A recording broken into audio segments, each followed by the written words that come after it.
નામ કમાલ લાલજીભાઈ સકરાજી, ગામ અજયપુર। આજે આપણે સિકલ સેલ એનિમિયા જે છે એના ભેગા થયા છે। આ બીમારી જે છે એ એક વારસાગત છે। એના લક્ષણો हाथ पग दुखावो थो, पेट में दुखावो थो, बरोळ मोटी थई जवी, कमळो थो, जेवा बधा एना लक्षणो छे। तेनी काळजी राखवानी।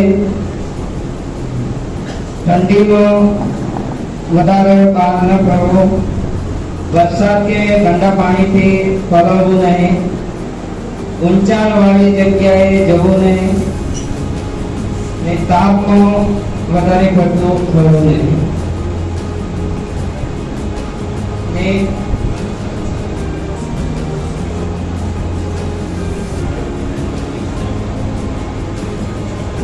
મને પણ સિકલ સેલ એનિમિયા છે, જે મને નાનપણથી ખબર નથી, પણ હું જ્યારે 8મા ધોરણમાં 2008માં ભણતો હતો ત્યારે અમારે તપાસ કરવામાં આવી હતી, તો ખબર પડી કે સિકલ સેલ એનિમિયા નામનો રોગ છે। જેના પછી મેં ડોક્ટરની સલાહ મુજબ દવા ગોળી અને ખોરાકીમાં ધ્યાન રાખી, તો ત્યાર પછી આજે 2024 છે, તો અત્યાર સુધી મને કોઈ વધારે તકલીફ થતી નથી।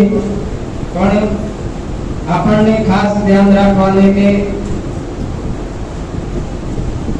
શાકભાજી લીલી અને દૂધ જેવો ખોરાક વાપરીએ, અને જે ડોક્ટર સલાહ મુજબ ફોલિક એસિડ રેગ્યુલર લઈએ, એવી બધી કાળજી રાખીએ તો આપણું જીવન છે એ લાંબુ જીવી શકાય છે।